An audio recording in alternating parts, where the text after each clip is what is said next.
Bonjour à tous et bienvenue chez Reptiling. Mimi vous dit bonjour aussi.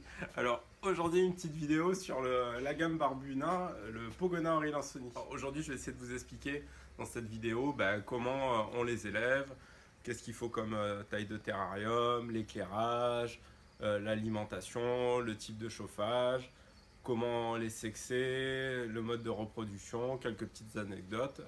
Et puis j'espère que ça va vous plaire. Allez, on est parti. Alors, je vais vous présenter déjà l'espèce.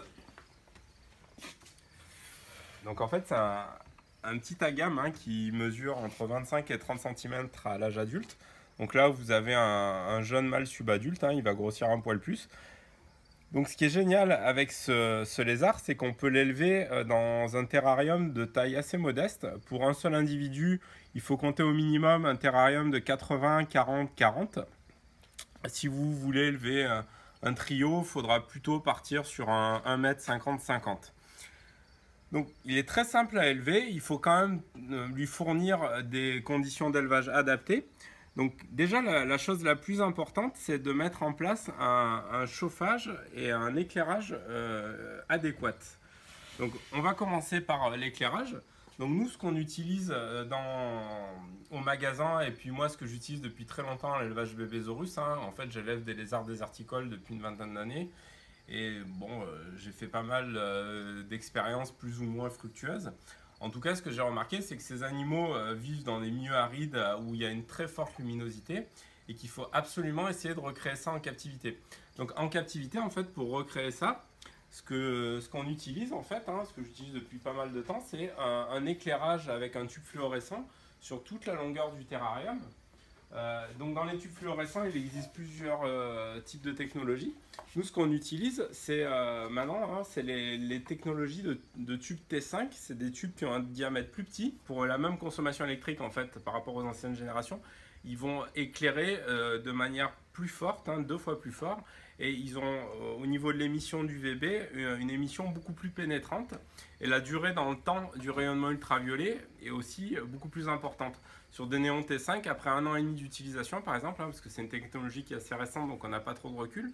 Mais en tout cas, ce que j'ai pu tester moi avec les UV-mètres, c'est qu'au bout d'1 an et demi d'utilisation, l'émission d'UV était encore acceptable, alors qu'avec les anciennes générations de tubes, les T8, au bout de 9-10 mois, il ne restait plus grand-chose en termes d'émission d'UVB. Donc en fait, le principe, c'est d'installer une rampe d'éclairage sur la longueur du terrarium. Donc plusieurs marques proposent ça, enfin vous verrez, dans les boutiques, il y a pas mal de choses. Il y a des rampes chez Arcadia, chez Zoomed.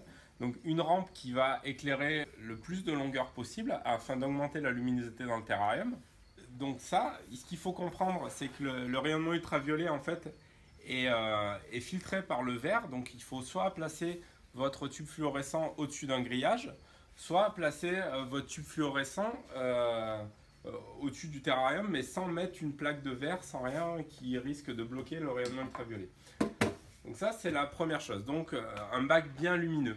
La deuxième chose très importante, ça va être au niveau du système de chauffage en fait.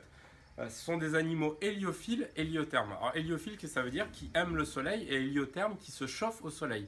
Donc pour recréer ce comportement thermorégulateur, il va falloir impérativement que le système de chauffage soit adapté. Donc ce qui est adapté pour ce type de lézard, c'est en fait très simple. Nous, ce qu'on utilise dans les terrariums, c'est une douille céramique, à laquelle on va coupler dessus en fait une lampe halogène ou un incandescence, en fait une lampe qui va émettre de la lumière et de la chaleur. Et en fait, le lézard va pouvoir se chauffer en recréant exactement ce qui se passe dans la nature au soleil. Et aussi pas trop s'exposer au rayonnement ultraviolet, mais ça, j'avais développé un peu le principe sur la vidéo sur les caméléons. Vous pourrez regarder ça sur notre chaîne YouTube et n'hésitez pas à vous abonner. Donc voilà, donc je vais vous montrer ça sur le terrain de présentation au magasin, comment on a fait tout simplement. En fait, on a mis donc un néon sur le grillage au-dessus du terrarium en verre, et nous avons ajouté une douille avec un simple spot qui va faire un point chaud localisé. Et l'animal pourra soit s'exposer aux UV, soit se chauffer, et ça va recréer les conditions adaptées à sa survie en captivité. Ce que vous pouvez faire pour améliorer son bien-être en terrarium, c'est quelque chose que je suis en train de mettre en place depuis maintenant un peu plus d'1 an, c'est de rajouter une lampe à LED en fait. Arcadia vient de... Mais pas n'importe quelle LED. Parce que ce qui est important, c'est d'avoir des bonnes températures de couleur et des LED de qualité pour que l'apport en luminosité stimule l'activité des lézards. Donc en fait, Arcadia ont sorti... Enfin, je fais la pub à cette marque parce que je les affectionne particulièrement, parce qu'elle marche vraiment bien. Ont sorti des LED de très haute qualité, hein. C'est des lampes LED de 13 watts, une lampe LED comme ça qu'on éclaire comme 3 néons de 24 watts. Et en fait, on a une température de couleur de 6500 degrés, donc proche de celle de la lumière du soleil. Donc pour l'installer, je vais vous montrer, je vous en avais déjà parlé dans la vidéo qu'on a fait sur les racos d'Activus, que vous pourrez aller voir si ça vous intéresse. Donc pour l'installer, en fait, on utilise simplement une douille Arcadia, hein, en angle droit. Et il vous suffit simplement de visser la LED, hein, c'est une douille E27, et de la mettre sur le terrain. Même s'il y a du vert, ça n'a pas d'importance parce qu'en fait ces LED n'émettent pas d'UVB. Donc voilà, donc ça c'est quelque chose qui est recommandé, qui n'est pas indispensable à la survie de votre lézard, mais en tout cas qui pourra améliorer son bien-être en terrarium. Donc un autre point maintenant dont je veux parler avec vous, c'est au niveau du substrat. En fait, il y a beaucoup de substrats disponibles sur le marché. On ne sait jamais quand on achète le lézard lequel on va prendre, lequel va être adapté. À Reptiling et puis à Bebesaurus, hein, depuis quelques décennies, on a fait tester pas mal de substrats avec des échecs malheureusement, mais aussi beaucoup de succès. Et le meilleur substrat que j'ai pu trouver pour cette espèce, en fait, c'est du Lita Aspen. Hein. Ce sont des copeaux de peuplier qui sont totalement dépoussiérés, qui sont hyper absorbants et très légers. Alors, l'avantage par rapport au sable, c'est que ils n'ont pas tous les inconvénients du sable. En fait, l'inconvénient du sable, c'est que c'est pas absorbant. En cas d'ingestion, ça peut créer des abrasions ou des occlusions intestinales. Et c'est très lourd et très difficile à nettoyer. Bon, l'avantage c'est que c'est beau, mais là du coup avec un substrat comme ça vous gardez l'avantage du sable, c'est-à-dire que vous avez un substrat qui est quand même relativement esthétique, sans tous les inconvénients du sable, c'est-à-dire que celui-là il est très léger, très absorbant, donc on ne le change pas souvent, et aussi sans danger en cas d'ingestion, et je pense que c'est le point le plus important dans le choix d'un substrat. Donc ça c'est du Lita Aspen, hein, on en utilise tout le temps, ça marche très bien avec les Pogonori lanceni, ils peuvent l'ingérer et l'évacuer naturellement sans aucune lésion. Ça a été testé, je peux vous dire que je l'ai testé sur des centaines d'animaux et j'ai jamais eu aucun cas d'occlusion avec ce type de substrat, ce qui n'est pas le cas avec le sable. Parce qu'en fait les Pogonori lanceni dans la nature ils vivent pas sur des sables mais c'est des sols argileux plutôt compacts, ils vivent dans les zones de terre noire et en fait bon en captivité il y a pas, on trouve pas de substrat de ce type là, donc ça c'est un bon compromis. Le deuxième point que je voulais voir avec vous, c'est en termes d'alimentation. En fait, ce sont des animaux qui sont insectivores et végétariens. En fait, dans la nature, en fonction de la disponibilité en nourriture, en fonction des saisons, ils vont soit se rabattre sur les végétaux ou alors se rabattre sur les insectes. Donc en captivité, vous pouvez faire un mix d'insectes, donc les insectes classiques que vous trouverez dans toutes vos animaleries préférées, même celle de Reptiling. Je fais de la pub. Donc grillons, criquets, blattes, vers morio, que vous donnez plutôt à la pince. Quand c'est la saison, les vers à soie, les larves de dolas, enfin tout un panel d'insectes, tout ce que vous pouvez trouver de comestibles, hein, ils y mangeront sans aucun problème.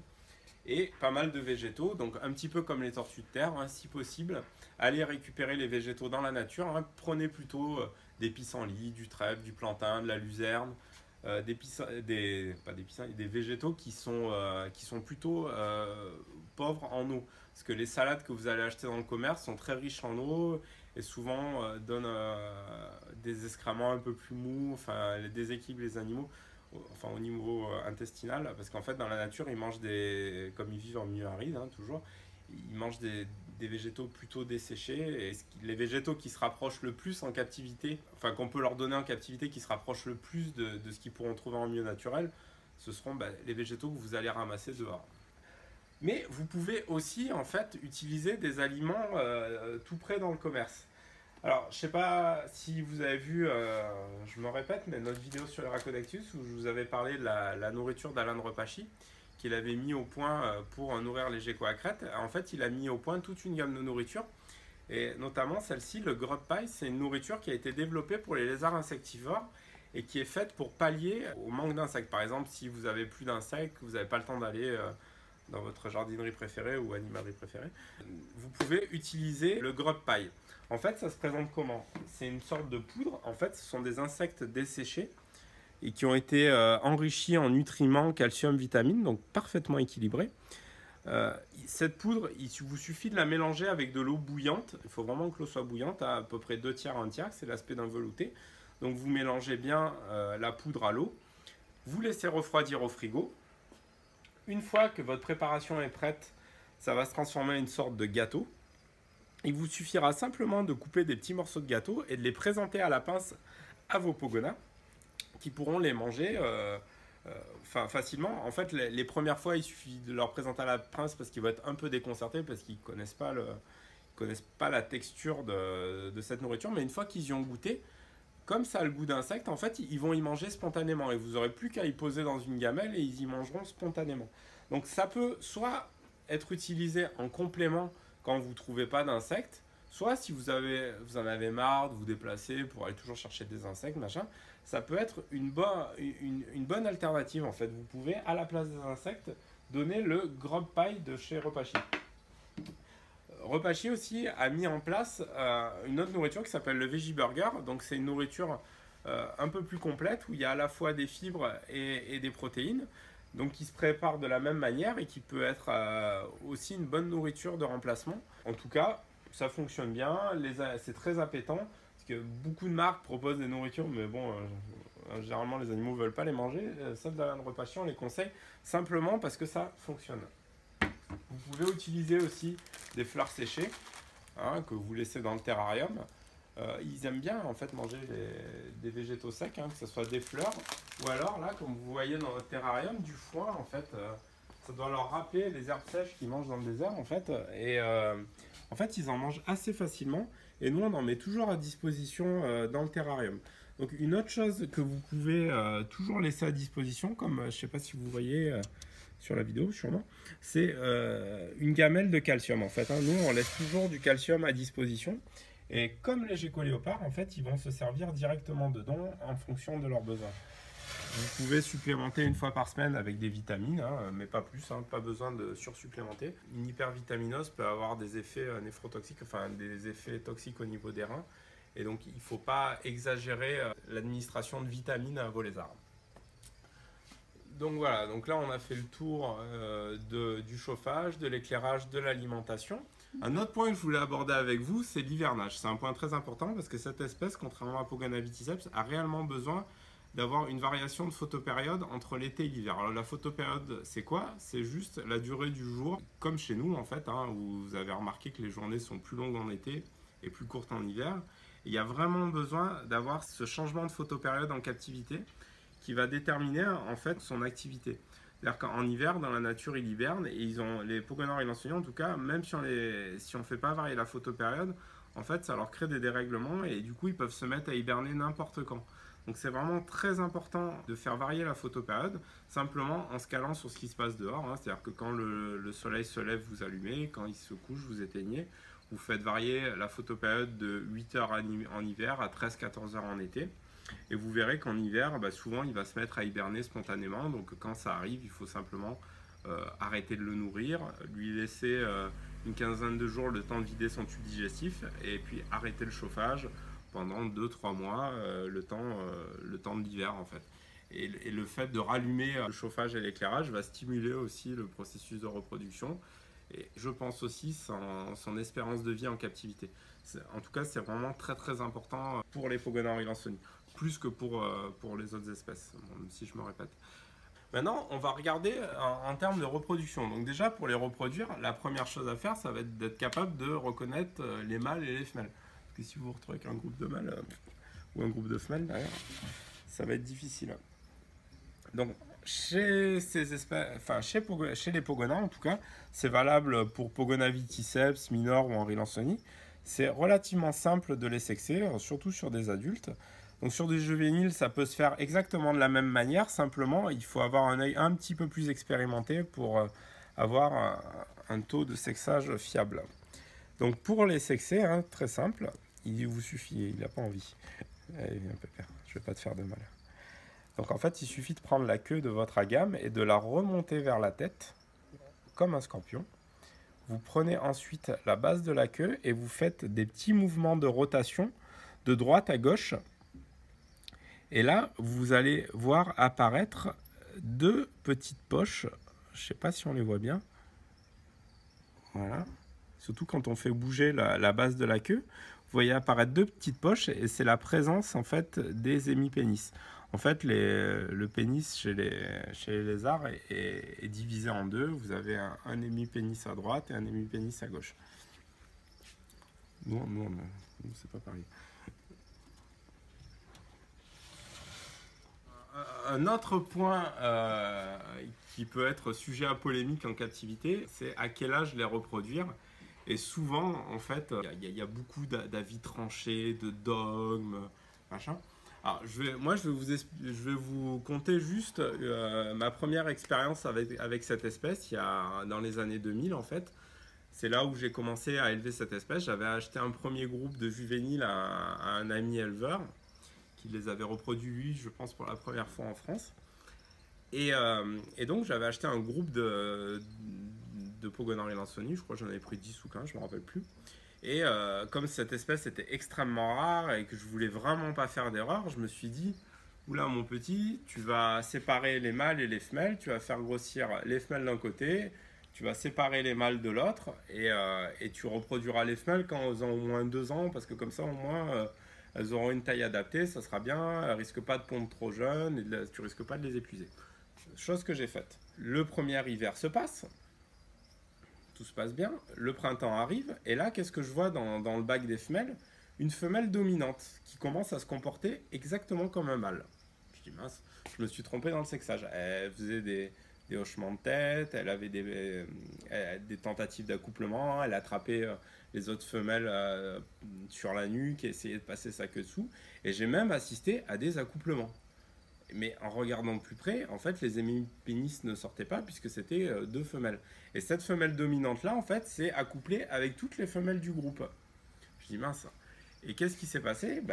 Dans les mois qui ont suivi, j'ai eu toutes les femelles de mon groupe en fait, qui se sont mis à pondre indépendamment. Mais évidemment, comme elles n'avaient pas été en présence avec un mâle, j'ai eu que des pondes pas fertiles. Donc en fait, le fait d'avoir voulu les séparer et d'attendre, ça n'a pas été une bonne chose parce qu'au final, elles ont quand même pondu et j'ai augmenté les risques de rétention d'œufs puisque les œufs n'étaient pas fécondés.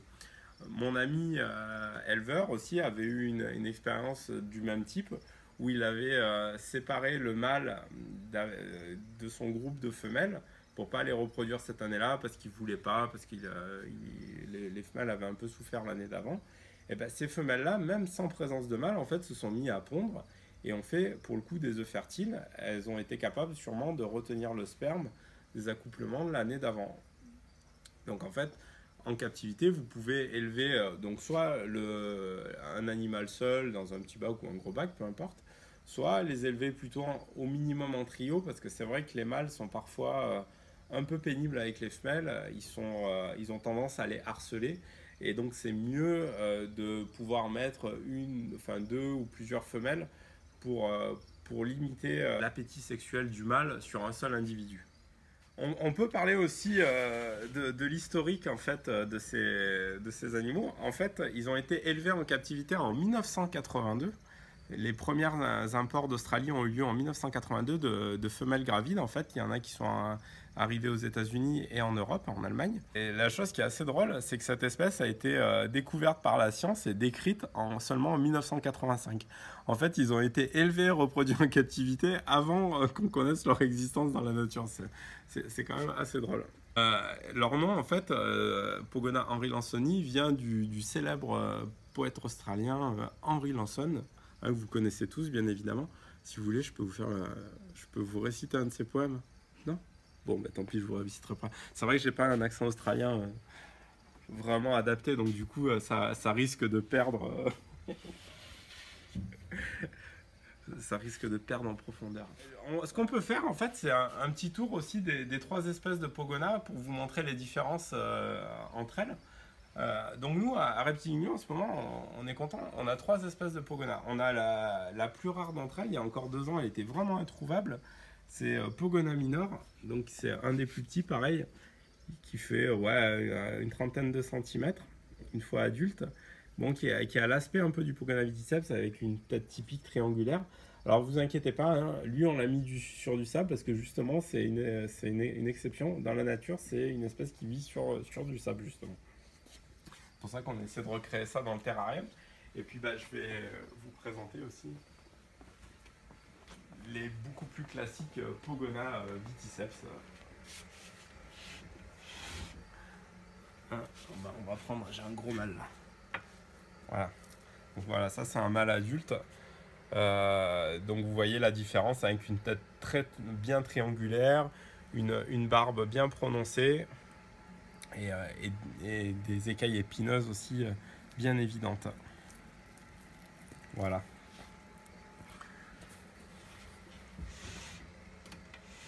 Donc j'espère que ce nouveau format de vidéo vous a plu. N'hésitez pas à nous le dire dans les commentaires. N'hésitez pas à vous abonner pour nous encourager à en faire bien d'autres. Et puis je vous dis à bientôt sur notre chaîne Reptiling et peut-être dans nos magasins. Allez, salut!